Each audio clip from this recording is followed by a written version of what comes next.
Anak-anak, kita bertemu lagi di mata pelajaran C13 dengan melanjutkan kompetensi neurobiologi dalam kreativitas, ide gagasan dan konsep.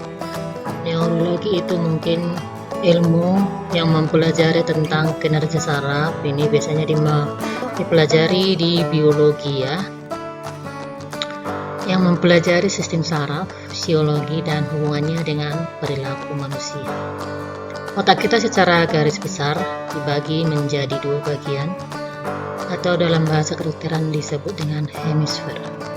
Masing-masing bagiannya mengontrol fungsi yang berbeda. Secara fisik, otak kanan dan otak kiri tampilannya tidak jauh berbeda, namun ada perbedaan besar yang memisahkan keduanya. Perbedaan otak kanan dan otak kiri terletak pada caranya memproses informasi yang masuk ke otak. Meski begitu, kedua bagian otak ini tidak bekerja sendiri-sendiri.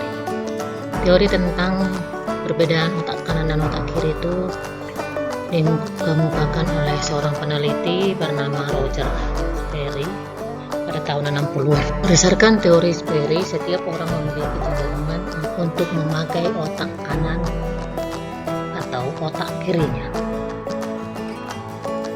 Oke, tadi dijelaskan ada otak kanan dan otak kiri. Otak kanan merupakan bagian paling baik untuk mengerjakan tugas yang berhubungan dengan kreativitas ya. Dengan materi kita, dasar-dasar kreativitas, kita dapat mengelola kreativitas dengan otak kanan ya. Beberapa hal kemampuan yang erat kaitannya dengan otak kanan yaitu musik ya, ini berhubungan dengan seni. Kemudian kemampuan mengenali wajah orang lain. Kemudian kemampuan untuk melihat warna atau mengenal warna. Kemudian mengekspresikan emosi. Kemudian membaca emosi orang lain. Kemudian intuisi, imajinasi, dan kreativitas ya. Berarti selama kita masih berhubungan dengan kreativitas, kita menggunakan otak kanan yang paling banyak ya. Otak kanan kita yang paling aktif untuk kita dapat melakukan kreativitas yang kita inginkan. Kemudian orang dengan otak kanan yang dominan lebih suka memvisualisasikan sesuatu dibandingkan dengan memikirkannya dalam bentuk kata-kata. Maksudnya, yang memiliki otak kanan yang lebih dominan lebih suka mengerjakan langsung ya, dibandingkan dengan memikirkan. Biasanya orang-orang yang dominan otak kanannya adalah orang-orang pekerja ya, yang lebih senang mengerjakan sesuatu itu apabila idenya sudah ada dan tidak suka memikirkan dalam bentuk kata-kata. Kemudian otak kiri, apa itu otak kiri? Otak kiri itu berfungsi mengerjakan tugas-tugas yang sifatnya logis ya. Bagian otak kiri lebih mampu mengerjakan sesuatu yang berhubungan dengan bahasa, angka-angka, logika, analisis, dan pemikiran kritis. Biasanya orang-orang lebih dominan otak kiri ini yang berhubungan dengan sains ya, berhubungan dengan sains, logika, dan selalu berpikir secara kritis. Tidak suka, orang-orang ini lebih suka berpikir. Kemudian kedua belah otak ya, otak kiri dan otak kanan tadi mempunyai tugas dan fungsinya yang berbeda, tapi dia tumbuh dalam keseimbangan. Pada anak-anak usia dini, biasanya orang tua lebih mengupayakan memaksimalkan pengembangan otak kanan anak ya. Disebabkan bahwa belahan otak kanan lebih banyak berfungsi untuk merespon yang terkait dengan holistik, imajinatif, kreatif, dan visi. Dikarenakan anak-anak lebih suka dengan hayalan, lebih suka dengan kerajinan-kerajinan tangan, dan berpikir kreatif, ya, mempunyai ide-ide atau imajinasi yang lebih. Biasanya otak kiri ini lebih pada pengajaran yang verbalitis.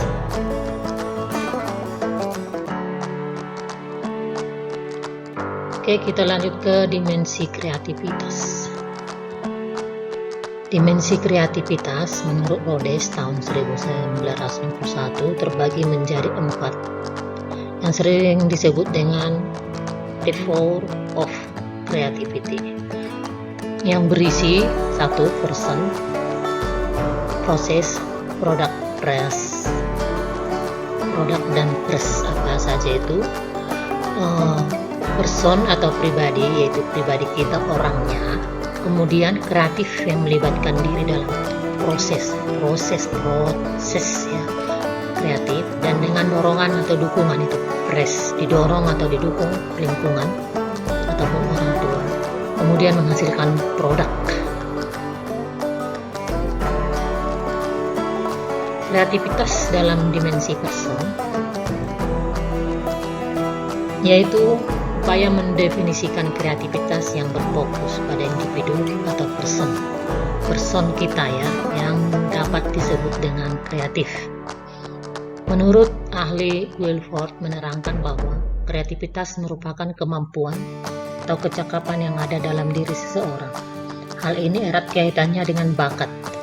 Dalam mendefinisikan pribadi kreatif anak usia dini, perlu diperhatikan 4 kriteria dasar menurut Guilford dan Jackson dan Messick dalam Eisenberg dan Jalango.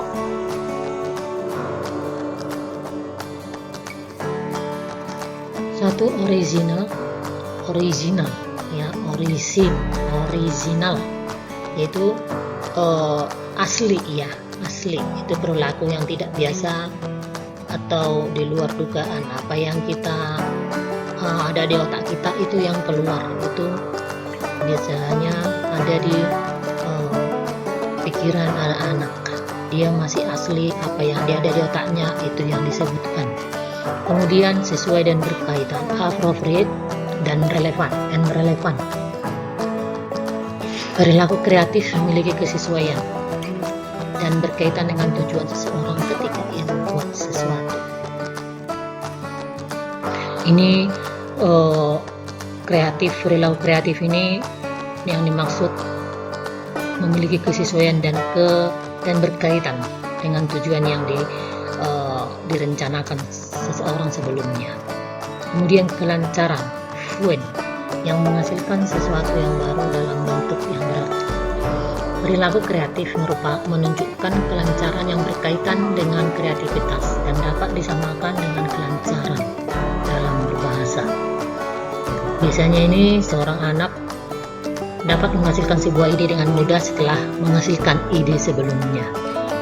Ya, dengan ide yang sudah ada, dia membuat ide yang lebih bagus lagi atau ide yang baru. Fleksibel dalam mengembangkan dan menggunakan pendekatan yang tidak biasanya dalam memecahkan masalah.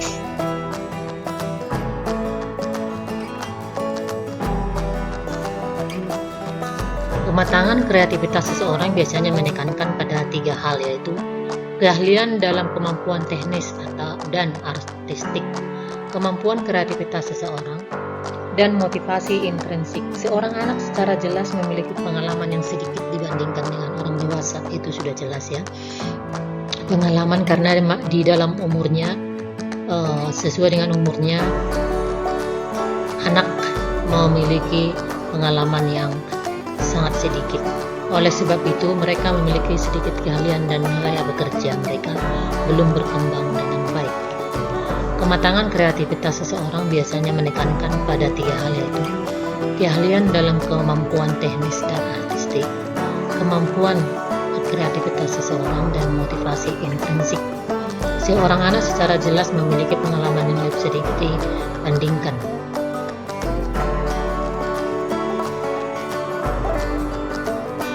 Kreativitas dalam dimensi proses, ya. Kreativitas dalam dimensi proses Upaya mendefinisikan kreativitas yang berfokus pada proses berpikir, sehingga memunculkan ide-ide unik atau kreatif.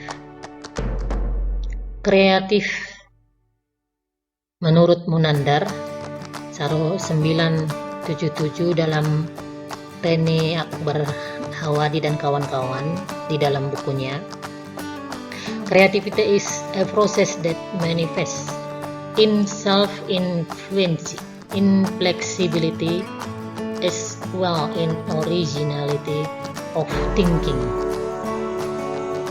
Utami Munandar menerangkan bahwa kreativitas adalah sebuah proses atau kemampuan yang mencerminkan kelancaran, keluasan, fleksibilitas, dan originalitas dalam berpikir, serta kemampuan untuk mengelaborasi atau mengembangkan, memperkaya, dan memperinci suatu gagasan. Pada definisi ini lebih menekankan pada aspek proses perubahan, inovasi, dan variasi. Selain pendapat yang diuraikan di atas, ada pendapat lain yang menyebutkan proses terbentuknya kreativitas sebagai berikut. Bagaimana terbentuknya sebuah kreativitas? Menurut Wallace 1976 dalam bukunya Rene Akbar Hawadi dan kawan-kawan 2001 mengemukakan 4 tahap dalam proses kreatif, yaitu 1 tahap persiapan, yaitu tahap pengumpulan informasi atau data sebagai bahan untuk memecahkan masalah. Dalam tahap ini terjadi percobaan-percobaan atas dasar berbagai pemikiran, kemungkinan pemecahan masalah yang alami. Kemudian kedua, tahap inkubasi. Ya, inkubasi ini biasanya di sewaktu inkubasi, ya biasanya ini pengeraman, ya. Tahap diraminya proses pemecahan masalah dalam alam prasadar, di bawah alam sadar kita, ya. Tahap ini berlangsung dalam waktu yang tidak menentu, bisa lama, bertahun-tahun, berbulan-bulan, bisa juga hanya sebentar, hanya beberapa saat, jam, menit, bahkan detik. Dalam tahap ini ada kemungkinan terjadi proses pelupaan terhadap konteksnya, atau akan teringat kembali pada akhir tahap pengeraman dan munculnya tahap. Ya, yang ketiga, tahap iluminasi, yaitu tahap munculnya inspirasi atau gagasan untuk memecahkan masalah. Dalam tahap ini muncul bentuk-bentuk cetusan spontan seperti lukiskan oleh Kohler dalam kata-kata now. I see, ya. I see itu yang maksudnya oh ya, gitu. Bukan berarti saya melihat, saya mengerti. Itu kalau spontan diucapkan oh ya, nah itu tanda tanya, ya. Kemudian tahap verifikasi adalah munculnya aktivitas evaluasi terhadap gagasan secara kritis yang sudah mulai dicocokkan dengan keadaan nyata atau kondisi realita. Dari 2 pendapat ahli di atas memandang kreativitas sebagai sebuah proses yang terjadi di dalam otak manusia dalam menemukan dan mengembangkan sebuah gagasan baru yang inovatif dan variatif, sebuah gagasan baru yang lebih inovatif dan variatif, atau divergensi berpikir, ya.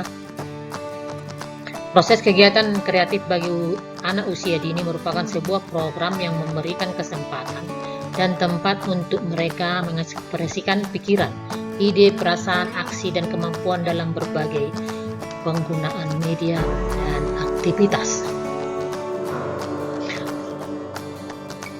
Pengertian ide, ya, kita ke pengertian ide, gagasan, dan konsep.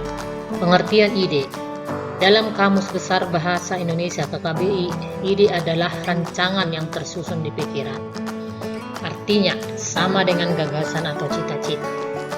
Ide dalam kajian filsafat Yunani maupun filsafat Islam menyangkut suatu gambaran imajinal utuh yang melintas cepat. Misalnya ide tentang sendok, ide tentang gelas, itu yang melintas cepat, ya, di otak kita. Selama ide itu belum dituangkan dalam suatu konsep atau tulisan maupun gambar yang nyata, maka ide itu masih berada dalam pikiran kita ya. Sebaiknya kalau kita punya ide, punya gagasan di dalam otak kita yang melintas secara tiba-tiba, kita sebaiknya menuliskan di catatan atau dalam bentuk diare apa saja ide yang melintas cepat di otak kita ya. Ide yang sudah nyatakan menjadi suatu perbuatan adalah karya cipta. Jika kita sudah menuangkannya di dalam gambar atau tulisan, berarti gambar atau catatan itu adalah sudah menjadi karya cipta, walaupun itu belum menjadi bentuk barang. Apabila itu tentang sendok tadi ya, apabila kita gambar sebuah sendok, untuk mengubah ide menjadi karya cipta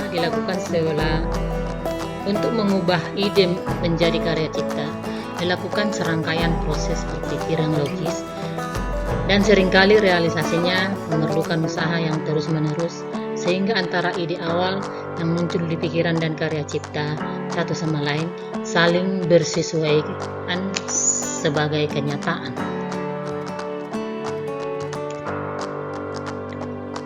Kita lanjut, ide merupakan suatu gagasan. Ide merupakan sesuatu yang sangat penting dalam proses kehidupan manusia. Ide yang cemerlang selalu dibutuhkan saat kita sedang mencari solusi dalam memecahkan masalah. Apapun jenis kegiatan, pekerjaan, usaha manusia untuk kelangsungan hidupnya tidak pernah terlepas dengan istilah ide. Saat seseorang dipecat dari pekerjaannya atau dikeluarkan atau di PHK, maka dia akan kehilangan penghasilan ya, sehingga dia akan dipaksa untuk berpikir secara maksimal untuk menemukan ide baru agar dia mendapatkan pekerjaan pengganti untuk mencukupi kehidupan sehari-hari, atau menemukan usaha baru yang dapat menghasilkan uang. Memang saat kehilangan pekerjaan atau membuat diri kita tertekan, sangat cemas, kalut dan bingung, keadaan ini atau kondisi ini yang memaksa kita agar segera mulai membuat perubahan yang positif, yaitu menemukan ide yang cemerlang. Ide selalu diperlukan untuk meningkatkan kemajuan perusahaan. Tanpa ide baru, maka perusahaan tersebut akan bangkrut karena tertinggal jauh dari saingannya. Kita lanjut dengan pemikiran, pengertian pemikiran. Pemikiran adalah kegiatan berpikir ya. Semua orang itu punya pemikiran, selalu berpikir, tiap hari, tiap saat selalu berpikir. Berpikir adalah kegiatan mengolah data virtual yang dapat kita ambil dari memori untuk menemukan jawaban atas masalah. Hasil pemikiran adalah pikiran seperti ide dan gagasan. Pikiran, ide, dan gagasan mempunyai wujud memori yang disimpan di otak. Wujud memori manusia adalah selaput mielin yang membungkus akson neuron. Ya, mungkin ini kita tidak bahas lebih jauh. Di dalam memori manusia itu, dengan memori manusia bisa mengingat, berpikir, bahkan membayangkan, berimajinasi, menghayalkan sesuatu, berangan-angan. Ya, kecerdasan adalah ukuran kemampuan manusia dalam menemukan jawaban suatu masalah yang benar, cepat, dan tepat. Dalam kecerdasan kreatif ada banyak jawaban untuk itu karena fleksibel ya.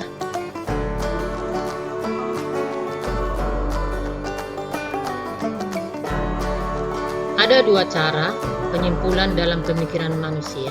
Satu, induksi. Induksi adalah penyimpulan hal-hal umum berdasarkan kesamaan antara data-data khusus. Ya, contoh kita mencoba rasa apel selama setahun. Jadi kita tetapkan aja itu bahwa apel itu manis. Ya. Maka kita menyimpulkan semua rasa apel itu manis. Padahal belum tentu semua apel itu manis. Ya, seperti itu. Kemudian deduksi, yaitu penyimpulan hal-hal khusus berdasarkan fakta umum. Contoh, orang Jawa berbahasa Jawa Dedi orang Jawa, maka Dedi berbahasa Jawa. Seperti itu. Itu langsung pemikiran yang fleksibel, ya. Kegiatan pemikiran ini menggunakan logika sehingga melahirkan ilmu logika. Ilmu logika yaitu ilmu yang membahas cara berpikir yang benar sehingga didapatkan hasil yang benar, masuk akal dan valid. Pada kegiatan sehari-hari, pemikiran yang dilakukan manusia adalah pemikiran yang sederhana, kecil, dan ringan untuk menyelesaikan masalah sehari-hari. Ya, jadi apabila kita mempunyai masalah kecil atau masalah ringan atau masalah yang sederhana, bahkan masalah berat sekalipun dalam kehidupan kita, sebaiknya kita belajar menyelesaikannya dengan sendiri secara positif, ya. Apabila kita memang tidak bisa lagi menyelesaikan dengan pemikiran kita, bahwa kita mempunyai masalah-masalah tersebut tidak diketahui oleh orang lain, ada baiknya Anda tidak terlalu memaksakan kegiatan berpikir Anda, ya, karena kegiatan berpikir setiap orang itu berbeda-beda, ya. Kegiatan berpikir setiap orang itu, setiap anak, setiap manusia itu berbeda-beda. Mungkin semakin tua, semakin banyak umur atau semakin dewasa kita, pemikiran kita pun semakin dewasa, ya. Kita di umur anak-anak, jadi pemikiran kita masih sederhana, ya, masih ringan. Untuk menyelesaikannya pun kita memikirkannya secara sederhana saja, dan biasanya masalah-masalah besar itu kita tidak sanggup menyelesaikannya. Kita butuh orang dewasa untuk menyelesaikannya, menyelesaikan masalah yang kita temui sehari-hari di dalam kehidupan kita. Oke, demikian pertemuan kita di neurobiologi dimensi proses kreativitas, ide, gagasan, dan pemikiran. Setiap kita manusia mempunyai masalah, apalagi sebagai Anda seorang siswa, sebagai Anda seorang anak, kita selalu mempunyai masalah, kecil, besar, ringan, sederhana, itu tetap masalah. Jadi alangkah baiknya kita menyelesaikannya dengan ide-ide yang ada, ide-ide yang terlintas di pikiran kita secara positif, dapat menyelesaikannya dengan sebaik-baiknya. Dan kemudian mari kita belajar seperti dalam gambar ini. Berapapun usia kita tetap belajar untuk mencapai tujuan kita sehari-hari, untuk menemukan ide-ide yang cemerlang, untuk menemukan konsep, gagasan, dan dapat kita tuangkan di dalam buku, di dalam gambar, ataupun di dalam produk. Oke, sekian materi kali ini. Kita bertemu di kesempatan yang lain. Selamat siang. Bye-bye. Thank you.